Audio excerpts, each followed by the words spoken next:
সুপ্রিয় দর্শক, বাংলাদেশ টেলিভিশনের নিয়মিত আয়োজন ফ্যাসিবাদের দিনলিপি অনুষ্ঠানে আপনাদের সবাইকে স্বাগত জানাচ্ছি। আপনাদের সঙ্গে আছে আমি সাইদ খান।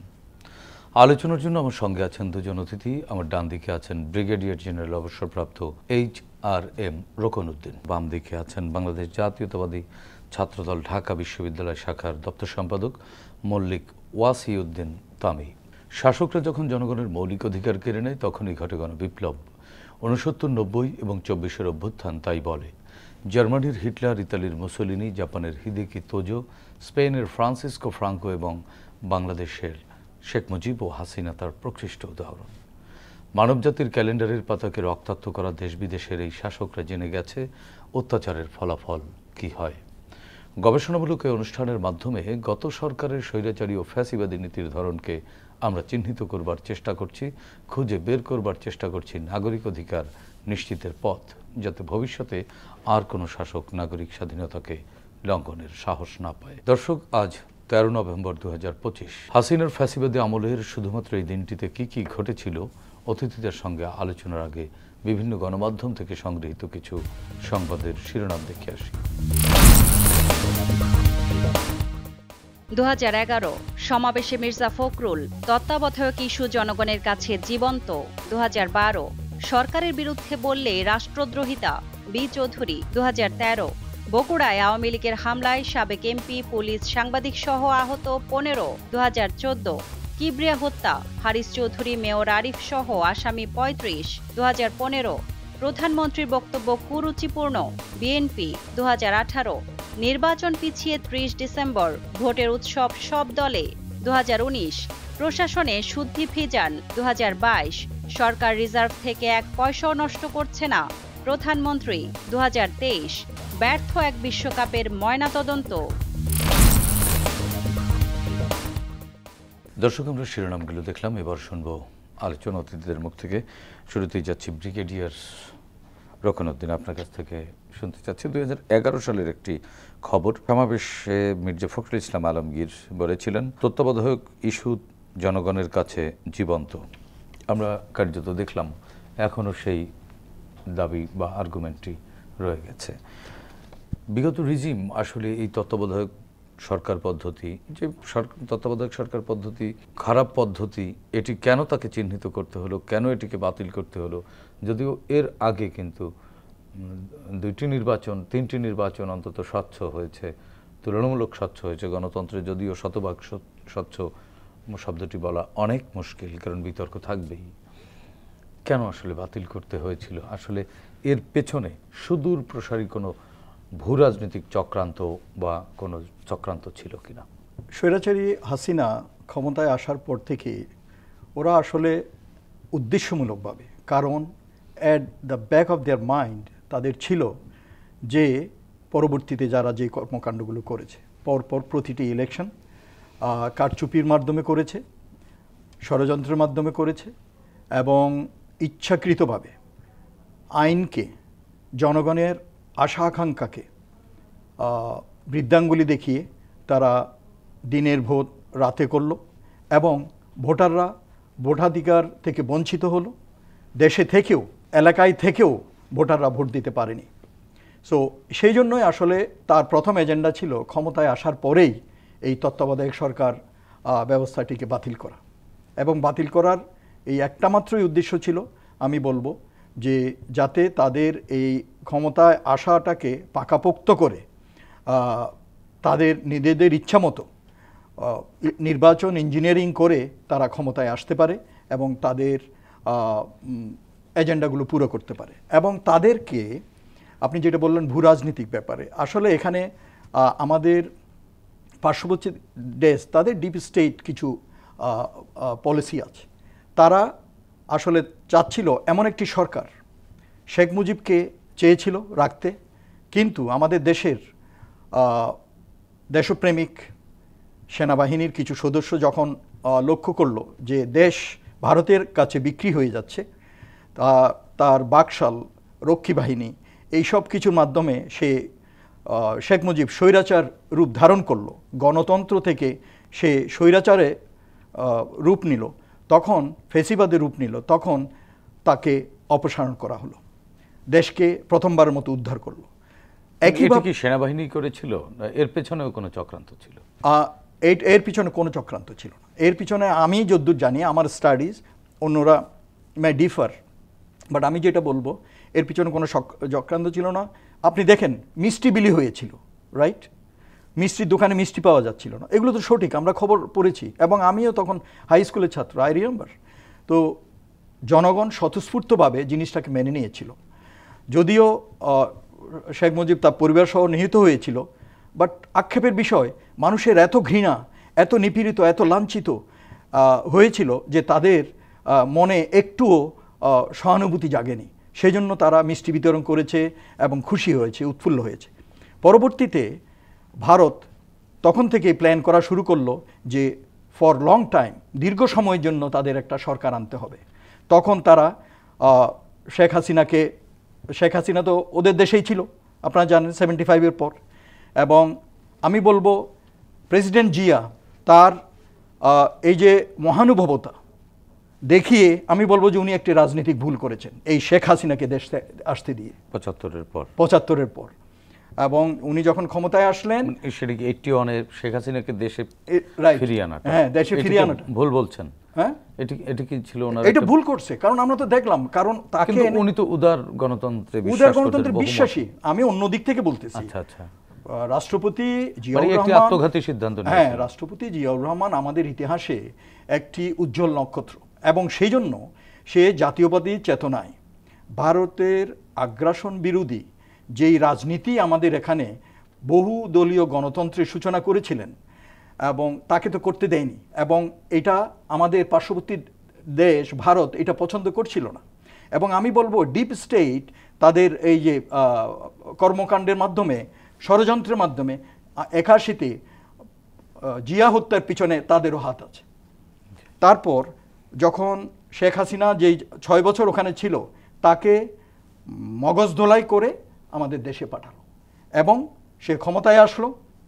আসার পর তখন তারা বলল যে দিস ইজ দ্য টাইম, এবং এই সময়কালে একে আমাদেরকে সর্বাত্মক সহযোগিতা করতে হবে, তাকে ক্ষমতায় যতদিন রাখা যায়, যেভাবে রাখা যায়, বাংলাদেশের স্বার্থের কথা চিন্তা না করে কেবলমাত্র তাদের স্বার্থের কথা চিন্তা করে শেখ হাসিনাকে ওপেন চিট দিয়ে দিছে। এই যে মনে করেন যত ধরনের বলে যে জুডিশিয়ারি কিলিং, এইটা ওইটা যে আমাদের দেশে এখন বলতেছে, বা জুডিশিয়ারি দুর্নীতিগ্রস্ত, তখন যে এত দুর্নীতিগ্রস্ত ছিল তখন তো ভারত কিছু বলে নাই, এবং এত অনিয়ম, এত অত্যাচার। তার মানে কি আমরা নিয়ন্ত্রিত ছিলাম ভারতের দ্বারা? যে অবশ্যই ক্লিন চিট, বা তাদেরকে শেখ হাসিনাকে এখানে বসানোর জন্য যে ক্লিন চিট দেয়া বা একতরফাভাবে সমর্থন দেয়া, অবশ্যই। তার মানে কি আমাদের আইন তাদের দ্বারা নিয়ন্ত্রিত ছিল? অবশ্যই, এতে কোনো সন্দেহ নেই, কারণ বাংলাদেশকে তো ভারতের পেটে ঢুকে দিছে। তাহলে আমরা যে বলি স্বাধীন সার্বভৌম বাংলাদেশ, আমাদের স্বাধীনতা সার্বভৌমত্ব হুমকির মুখে। আমাদের স্বাধীনতা, শেখ হাসিনা ইন্ডিপেন্ডেন্টলি কোনো ডিসিশন নিতে পারতো না, পারছে? আমাদের, আপনি বলেন, আপনি জানি আজ পর্যন্ত যে কতগুলো চুক্তি করছে, কি করছে, এবং আমরা যদ্দূর জানি এবং শুনেছি, পড়েছি যে যতগুলো চুক্তি করেছে, কালো চুক্তি করেছে, ম্যাক্সিমাম হচ্ছে ভারতের স্বার্থ রক্ষা করে, বাংলাদেশের এবং বাংলাদেশের জনগণের স্বার্থ রক্ষা করে, স্বার্থ ওই চুক্তিগুলোতে প্রতিফলিত হয়নি, এবং আমরা হয়নি। এবং আপনারা দেখেন শেখ হাসিনা আস্তে আস্তে কীভাবে দেশটাকে বিক্রি করে দিচ্ছিল। আমি বলি, যেমন বর্ডারে, সীমান্তে বিজিবির সৈনিকরা, তাদের উপর আদেশ দেওয়া ছিল যে নট টু রিটেলিয়েট, তাদের উপর যদি আক্রমণও করে ওই উপরের পারমিশন ছাড়া করবে না। এইভাবে তো হতে পারে না। তারপর মনে করেন এই যে মিরসরাইতে 900 একর জমি দিয়ে দিল, লিজ দিয়ে দিল, অথচ ওইটা একটা ভূকৌশলগতভাবে একটা গুরুত্বপূর্ণ জায়গা আমাদের দেশের জন্য, ওটা দিয়ে দিছে। তো এইভাবে অনেক চুক্তি করছে যেগুলো আমাদের দেশের স্বার্থবিরোধী। তো সেই জন্য ওদের এজেন্ডা পুরো করার জন্য ওরা দীর্ঘ সময়ের জন্য এই তাদের পছন্দের সরকারকে রাখার জন্য তারা শেখ হাসিনাকে বেছে নিয়েছিল, তাকে ট্রেনিং করে, ইন্ডক্ট্রিনেট করে, মগজ ধোলাই করে এখানে পাঠিয়েছে। এবং তার মাধ্যমে আমাদের দেশে ভারতের গোয়েন্দা সংস্থা যেভাবে জাল বিস্তার করেছে পুরো দেশে। আমি এর আগে এক জায়গায় বলেছিলাম যে 64টি জেলায় যে ভিসা অফিসগুলো আছে, this are not visa office actually, this are the front office of ভারতীয় ইন্ডিয়ান গোয়েন্দা সংস্থা। এবং আমাদের দেশে এইভাবে তারা জাল বিস্তার করছে যাতে আমাদের দেশের ইভেন কি গ্রামগঞ্জে পর্যন্ত যে নেতা কর্মীগুলো আছে তাদেরকে পর্যন্ত কন্ট্রোল করতে পারে, ডাইরেকশন দিতে পারে। তো আমাদের দেশের এই ধরনের, এই যে মনে করেন আয়নাঘর সৃষ্টি হয়েছে আমাদের দেশে, তো এর আগে বন্দিশালা ছিল, ডিবিতে ছিল, তারপরে ডিজিএফআইতে ছিল, বা বিভিন্ন থানাতে ছিল, কিন্তু এগুলোকে আয়নাঘরের মতো সেই গোয়ান্তানামোবের আমেরিকার যে গোয়ান্তানামোবে আমরা শুনি অমানবিক সেই বন্দিশালা, সেই বন্দিশালার মতো অমানবিক আমাদের বাংলাদেশের ইতিহাসে কখনো হয়নি। আপনি কি মনে হয় এটা DGFI brain child? No, this is brain child. এটা পরিকল্পনায় এই জিনিসগুলো হয়েছে। তো সেই জন্য আমি যেটা বললাম আপনার প্রশ্নের উত্তরে, যে তত্ত্বাবধায়ক সরকার ওরা ক্যান্সেল করতে চাইছে এই ধরনের, যাতে একটা ওরা আইনগত কোনো বাধ্যবাধকতায় পড়ে না যায়, সেজন্য নিজেদের ইচ্ছা মতো যাতে যতদিন ইচ্ছা থাকতে পারে। জি, জুলাই গণ অভ্যুত্থানের সে রাজপথে তাদের ভূমিকার কথা আমরা কোনোদিন ভুলব না। তামি, একই বিষয়ে আপনার কাছে জানতে চাই। রোকন ভাই যেটি বললেন যে আমাদের বিগত রিজিমে যা হয়েছে, প্রতিবেশী একটি রাষ্ট্রের প্রেসক্রিপশনে তাদের তত্ত্বাবধানে সব কিছু হয়েছে, তাহলে আমরা স্বাধীন, সার্বভৌম, লাল সবুজের পতাকা, এগুলো কি শুধুই দেখানোর জন্য ছিল? বাংলাদেশ এমন একটি রাষ্ট্র, সেটির 3 ভাগ জুড়ে একটি দেশ এবং তার পাশে আরেকটি দেশ, মাত্র 2টি দেশের বর্ডার আমাদের দেশে, কিন্তু তা সত্ত্বেও কিন্তু জিওপলিটিক্যালি আমাদের যে অবস্থান সেটি অন্যান্য অনেক পরাশক্তির জন্য অত্যন্ত গুরুত্বপূর্ণ। তো দেখা যায় যে বাংলাদেশে যখনই কেউ ক্ষমতায় আসে কিংবা ক্ষমতার প্রশ্ন যখন ওঠে, তখন অনেক পরাশক্তির একটা ক্রীড়াক্ষেত্রে পরিণত হয় বাংলাদেশ। এবং তার মধ্যে সবচেয়ে বেশি যার ইন্টারেস্ট থাকে সেটি হলো আমাদের প্রতিবেশী দেশ ভারত। তাদের যে ইনফ্লুয়েন্স করার যে মনোবাসনা, সেটা কিন্তু একদম আমাদের স্বাধীনতা সংগ্রাম, যে মুক্তিযুদ্ধ, সেই মুক্তিযুদ্ধের শুরু থেকেই ছিল। তো তারা কিন্তু তখন আমাদের মুক্তিযুদ্ধকেও প্রভাবিত করার চেষ্টা করেছে, এবং পরবর্তীকালে শেখ মুজিবের যে শাসনামল এবং পরবর্তীকালে 75-এ তার হত্যাকাণ্ডের পরে যে টার্মোয়েলের ভেতর দিয়ে বাংলাদেশ গিয়েছে, তার মধ্যে কিন্তু ভারত অত্যন্ত ইম্পর্টেন্ট ভূমিকা পালন করেছে। সেটা প্রায় সময়ই কিন্তু আমরা দেখেছি যে নেতিবাচক এই কারণে আমরা বলছি যে তারা কিন্তু কখনোই বাংলাদেশের যে স্বাধীনতা বা সার্বভৌমত্ব সেটিকে গুরুত্ব দিয়ে দেখেনি। তারা দেখেছে তাদের যে আঞ্চলিক স্বার্থ কিংবা তাদের যে রাজনৈতিক স্বার্থ সেটিকে। তো সেই কারণে দেখা গেছে যে বাংলাদেশের যে গণতান্ত্রিক অভিযাত্রা, যেটা আবার শহীদ প্রেসিডেন্ট জিয়াউর রহমান এই 7 নভেম্বরের জাতীয় বিপ্লব সংহতি দিবস, সেই দিনের পর থেকে কিন্তু উনি বাংলাদেশের গণতান্ত্রিক যাত্রাকে আবার ফিরিয়ে আনার জন্য প্রচণ্ড বলিষ্ঠ ভূমিকা রেখেছিলেন তার জীবদ্দশা পর্যন্ত।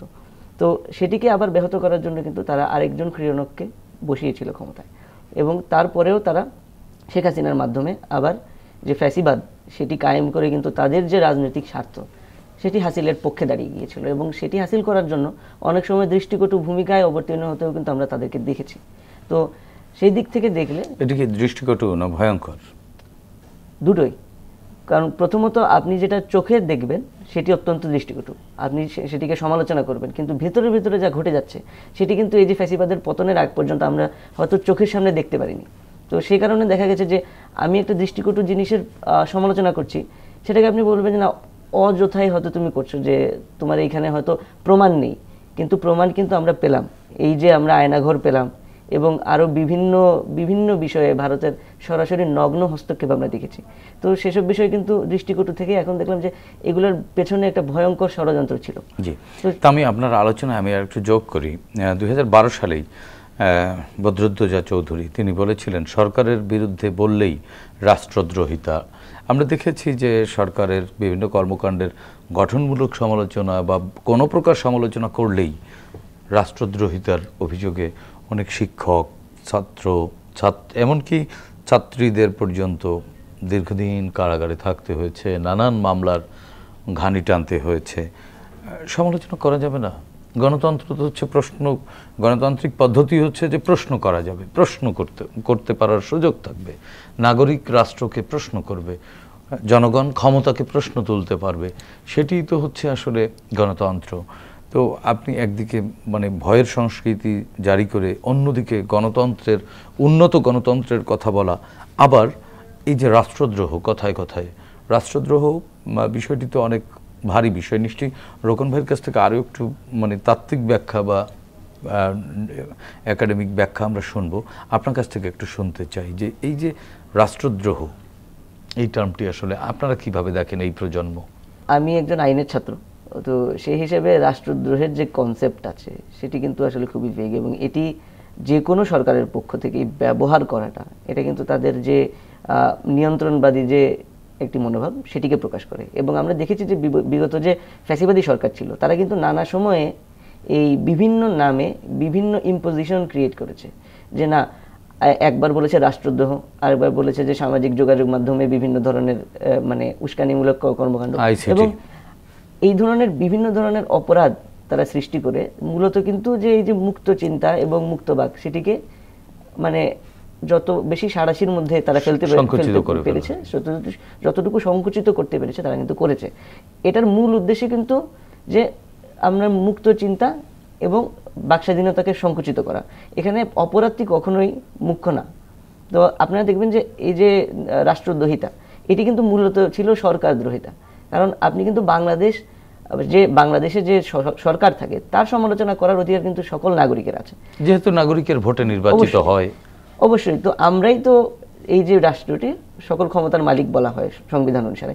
তো আমরা যাকে নির্বাচিত করলাম তার সমালোচনা যদি আমরা করতে না পারি, তাহলে সেই বা কিভাবে কাজ করবে? কিন্তু এই যে বিগত ফ্যাসিবাদী সরকার ছিল, তাদের কিন্তু কাজ করা মূল উদ্দেশ্য ছিল না, কিংবা জনগণের ভোট আদায় মূল উদ্দেশ্য ছিল না। উদ্দেশ্য ছিল কতভাবে এবং কিভাবে তারা এই যে তাদের ক্ষমতার যে সময়কাল সেটাকে বাড়িয়ে নিতে পারে। তো সেই কারণে তারা এই যে রাষ্ট্রদ্রোহিতার নামে বিভিন্ন মানুষকে আটক করেছে এবং বিভিন্ন মানুষকে আইন বহির্ভূতভাবে কিন্তু আমরা দেখেছি যে শাস্তির মুখোমুখি। আপনি বলছিলেন যে আপনি আইনের ছাত্র, তাহলে এই আইনটি নিয়েও আপনি প্রশ্ন তুললেন।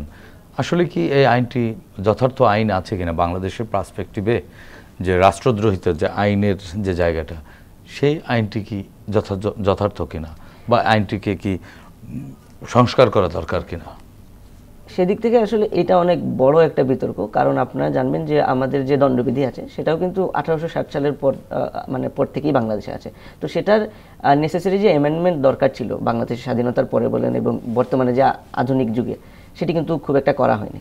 তো আমাদের দেশে ক্ষমতার টানাপোড়েন এতই বেশি যে আইন সংক্রান্ত বিষয়ে আমরা যে সংস্কার করে জনগণকে আরও নতুন কিছু দিব, কিংবা তাদেরকে মানে যুগোপযোগীভাবে আমরা আইনের আওতায় নিয়ে আসবো, সে প্রয়াস কিন্তু আমরা খুব একটা দেখতে পাইনি। তো সেটি কিন্তু এই যে রাষ্ট্রদ্রোহিতার আইন বলেন কিংবা অন্যান্য যে শাস্তিমূলক বিধান বলেন, সেগুলো তো একই রকম দেখবেন, সময় উপযোগিতা নাই। এবং দেখবেন অনেক জায়গায় যে মানে খুবই দৃষ্টিকটু যেগুলো লাগে, যে আপনি দেখবেন জরিমানার যে পরিমাণ সেটা দেখা যায় যে খুবই অনুপযোগী।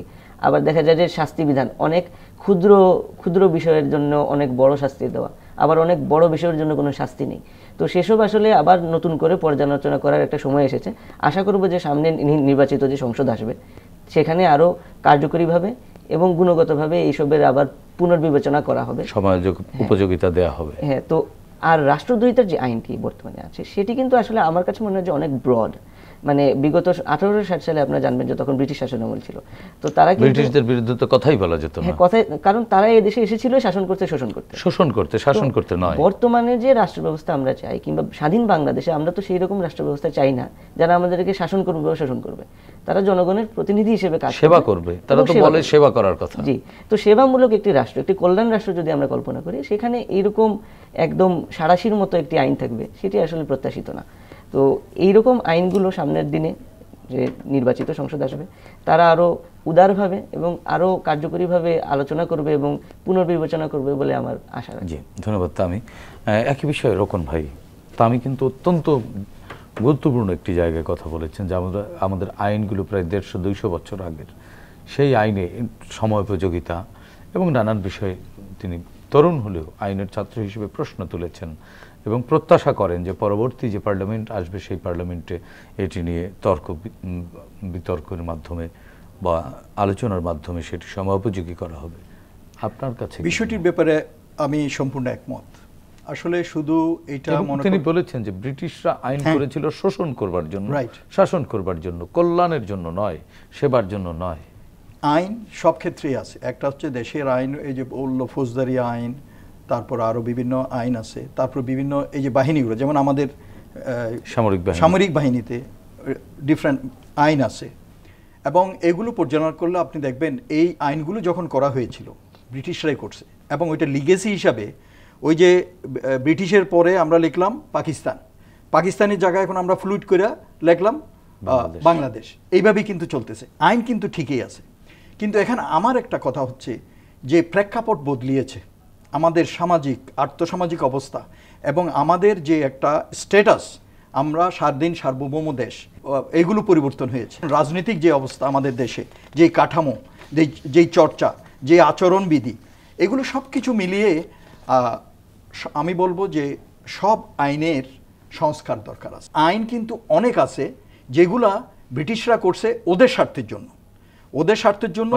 শোষণ করা, এক্স্যাক্টলি শোষণ করার জন্য, শাসন করার জন্য না, দাবায় রাখার জন্য, মানে ওদের বাগে রাখার জন্য, বসে রাখার জন্য। তো সেই জন্য আমার মনে হয় যত ধরনের আইন আছে এগুলো আসলে বিভিন্ন কমিশন করে, যথার্থ লোক দিয়ে, মেম্বার দিয়ে, চেয়ারম্যান দিয়ে কমিশন করে উচ্চ পর্যায়ের সব আইনগুলোর পরবর্তী সরকার আসলে যে কোনো সরকারকে বা যে কোনো শাসকদেরকে ফ্যাসিস্ট হয়ে ওঠার জন্য এটি উৎসেচক হিসেবে কাজ করে কিনা? অবশ্যই করে। যেমন মনে করেন শেখ হাসিনা, এই যে মনে করেন তিনি কিন্তু আইনের লিগেসি নিয়েছেন। লিগেসি নিয়েছেন। গণতন্ত্র কি? গণতন্ত্র মানে আপনার বাক স্বাধীনতা থাকবে, সরকারের সমালোচনা করার অধিকার থাকবে, নাগরিকের কথা বলার অধিকার থাকবে, না বলতে পারবে, না বলতে পারবে, সমালোচনা করতে পারবে। কিন্তু তারা এই যে মনে করেন আইসিটি আইন করলো, মানে এগুলো মানবাধিকার বিরোধী আইন, মানে জনগণের মানবাধিকার লঙ্ঘন করে, মানুষের নাগরিক অধিকারকে লঙ্ঘন করে। কিন্তু রোকন ভাই, আমরা আবার দেখেছি যে এই অন্তর্বর্তীকালীন সরকার এসে মানুষের বাক স্বাধীনতা অবারিত করেছেন। এই স্বাধীনতা চর্চা করতে গিয়ে আমরা দেখেছি যে শালীনতাকেও কিন্তু বৃদ্ধাঙ্গুলি দেখাচ্ছেন কেউ কেউ। তার মানে আইনের তো দরকার আছে, কিন্তু আইনের প্রতি শ্রদ্ধাশীল তো নাগরিককে হতে হবে।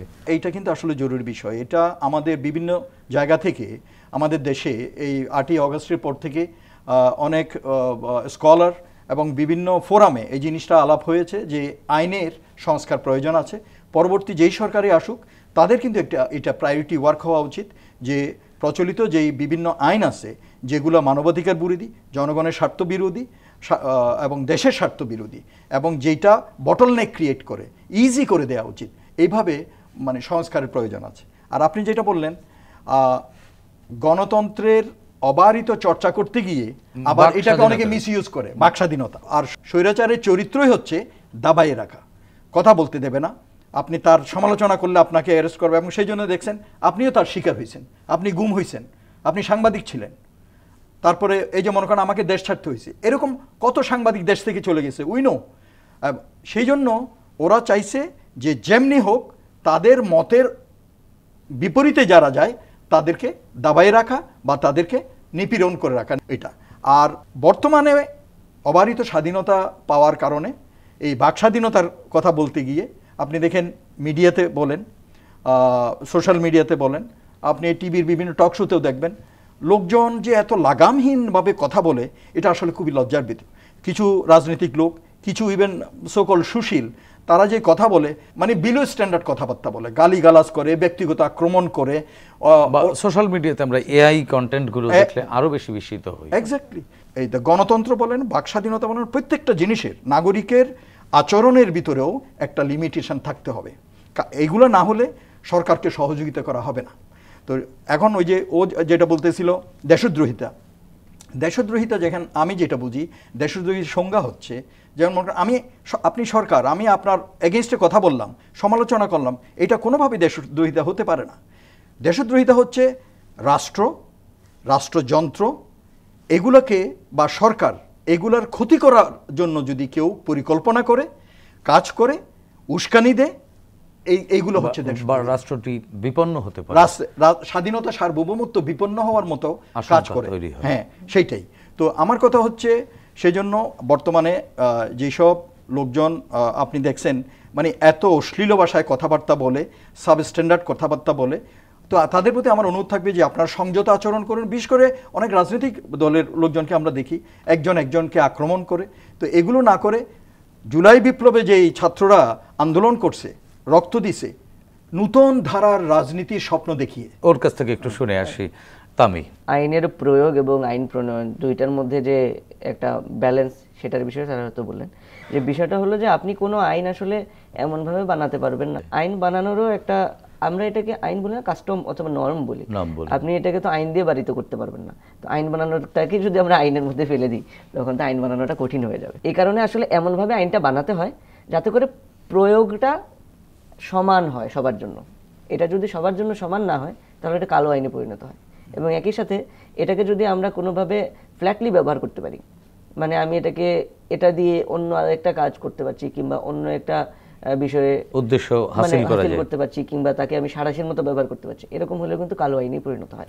তো সেই রকম আইনগুলো আসলে আমাদের যেমন সংস্কারও করা দরকার, তেমনি যে আইনগুলো নতুন হবে, কিংবা আমরা যে নতুন বাংলাদেশে নতুন ধরনের, কিংবা আমরা আরো বেশি ফেয়ার বাংলাদেশ দেখতে চাই, কিংবা ফেয়ার আইন দেখতে চাই, সেগুলোর প্রয়োগের ক্ষেত্রেও কিন্তু অত্যন্ত নিষ্ঠাবান হতে হবে যারা প্রশাসনে আছেন কিংবা প্রয়োগে আছেন। আমি নতুন বাংলাদেশ নিয়ে স্বপ্ন দেখেন, স্বপ্ন দেখার কথা বলেন, একেবারেই যদি বর্তমান বাস্তবতায় দাঁড়িয়ে বলতে বলি, আপনি কি স্বপ্ন দেখেন? আমি সবসময় স্বপ্ন দেখি, এবং আমি বলতে পারেন একটু বেশি অপটিমিস্ট। কারণ এত অপটিমিস্টিক যদি না হতাম, তাহলে এই যে বিগত ফ্যাসিবাদী আমলে হয়তো ছাত্রদলের রাজনীতি করতাম না। তো বাংলাদেশ নিয়ে সবসময় সুন্দর স্বপ্ন দেখি। গণতান্ত্রিক রাজনীতিতে বিতর্ক থাকবে, তর্ক বিতর্ক থাকবে, কিন্তু বিতর্ক তো কুতর্কের দিকে চলে যাচ্ছে। এটাই হলো আশঙ্কার বিষয়, যে আমরা আশা করেছিলাম এই যে 5ই আগস্ট পরবর্তী যে বাস্তবতা, সেখানে হয়তো এই যে স্বার্থবাদী রাজনীতি, কিংবা বলেন এই যে ইলাস্টিকটাকে একটু বেশি টেনে নিয়ে যাওয়া, এটা একটু কমবে, এবং বাংলাদেশের স্বার্থ এবং ভবিষ্যতে বাংলাদেশ যে একটা সংকটের মুখে কিন্তু আছে, অর্থনৈতিকভাবে বলেন, জিওপলিটিক্যালি বলেন, তো সেই সংকটের মুখে দাঁড়িয়ে আমাদের রাজনীতিবিদরা হয়তো আরেকটু সংযত হবেন, আরেকটু নিঃস্বার্থভাবে কাজ করবেন বাংলাদেশের জন্য। কিন্তু আমরা দেখতে পাচ্ছি যে বিভিন্ন পক্ষ থেকেই স্বার্থবাদী আচরণ আমরা দেখতে পাচ্ছি, যে আমার এটা লাগবেই, আমি আঙুল বাঁকা করবো, সেটা করবো, আমার এটা না হলে হবে না। কিন্তু এখানে কিন্তু ছাড় দেওয়ার মন মানসিকতা আমরা সবার থেকেই আশা করি। জুলাই কিন্তু আমাদেরকে ছাড় দিতে একটা সিগন্যাল দিয়ে গেছে, কারণ শহীদরা 1400-র মতো শহীদরা কিন্তু জীবনের সর্বোচ্চ ছাড়টি তারা দিয়েছেন, এবং 30,000-এর মতো মানুষ কিন্তু তাদের কারোর চোখ ছাড় দিয়েছেন, কারোর হাত ছাড় দিয়েছেন, কারোর পা ছাড় দিয়েছেন, কারোর জীবনের স্বপ্ন ছাড় দিয়েছেন। এবং একই সাথে আমরা যারা আন্দোলনে যুক্ত ছিলাম, আমি যুক্ত করতে চাই যে আমরাও কিন্তু সর্বোচ্চ ছাড় দিয়ে এই পুরো জুলাই এবং আগস্ট মাসের সিদ্ধান্ত নিয়েই মাঠে নেমেছিলাম। আমরা যারা বাংলাদেশ জাতীয়তাবাদী ছাত্রদলের রাজনীতি করতাম, আমাদেরকে কিন্তু নেতৃত্বের পর্যায়ে যেতে দেওয়া হয়নি, বা আমাদের প্রেক্ষাপটটা তখন ওরকম ছিল না। কিন্তু আমরা সর্বোচ্চ ছাড় দিয়ে এই যে ফ্যাসিবাদের কবল থেকে বাংলাদেশকে মুক্ত করার জন্য তখন ঐক্যবদ্ধ হয়েছিলাম। তো আমরা আশা করব এই যে রাজনৈতিক প্রেক্ষাপট আছে, সেখানেও সবাই সর্বোচ্চ ছাড়টা দিয়ে, যাতে এই যে জুলাই আগস্টের ঐক্যটা, সেটাকে ধরে রেখে এটা নতুন বাংলাদেশ, একটা সুন্দর বাংলাদেশের জন্য মানে এই ভিত্তিমূলটা স্থাপন করে যাবে। যদি কিছু বলতে চান। আমি যে জিনিসটা বলতে চাই, যে দেখেন এই যে রাজনৈতিক দলগুলোর যে ফাটাফাটি অনৈক্য, বিগত 14-15 মাস ধরে সরকার কদ্দূর সমর্থ হয়েছে আমরা সবাই দেখতে পারতেছি জাতীয় ঐক্য মত গড়ে তোলার জন্য। জাতীয় রাজনৈতিক দলগুলোর উচিত এখন যে নিজেদের জিদ এবং গোয়ার্তুমি পরিহার করে নিজেরা একটা আন্ডারস্ট্যান্ডিং এসে দেশের স্বার্থ, দেশ এবং জনগণের স্বার্থের কথা চিন্তা করে তারা একটা কমন কনসেনসাসে এসে গণতন্ত্র উত্তরণের জন্য এবং পরবর্তীতে নতুন বাংলাদেশ বিনির্মাণের জন্য তারা চেষ্টা করা উচিত। একটা জিনিস খেয়াল রাখতে হবে, জাতীয় ঐক্য হচ্ছে জাতীয় নিরাপত্তার পূর্ব শর্ত, এটা সবাইকে খেয়াল রাখতে। ধন্যবাদ রকন ভাই আপনাকে, ধন্যবাদ তামি আপনাকেও। 24-এর ছাত্র জনতার গণ অভ্যুত্থান পৃথিবীর ইতিহাসে নতুন পরিচিত করেছে বাংলাদেশকে। জনগণ আসলে শাসকের শোষণ নয়, চায় স্বচ্ছতা ও জবাবদিহিতামূলক রাষ্ট্র ব্যবস্থা, যার মাধ্যমে রাষ্ট্রে তাদের অধিকার নিশ্চিত হবে, প্রজা থেকে হয়ে উঠবেন নাগরিক। আসুন নতুন এই বাংলাদেশকে আমরা নাগরিক বান্ধব হিসেবে গড়ে তুলি, সাধ্যমতো ভূমিকা রাখি দেশ ও জাতি গঠনে। দর্শক, দেখা হবে আগামী পর্বে নতুন অতিথির সঙ্গে। ততক্ষণ পর্যন্ত ভালো থাকুন, সুস্থ থাকুন, বাংলাদেশ টেলিভিশনের সঙ্গেই থাকুন। খোদা হাফেজ।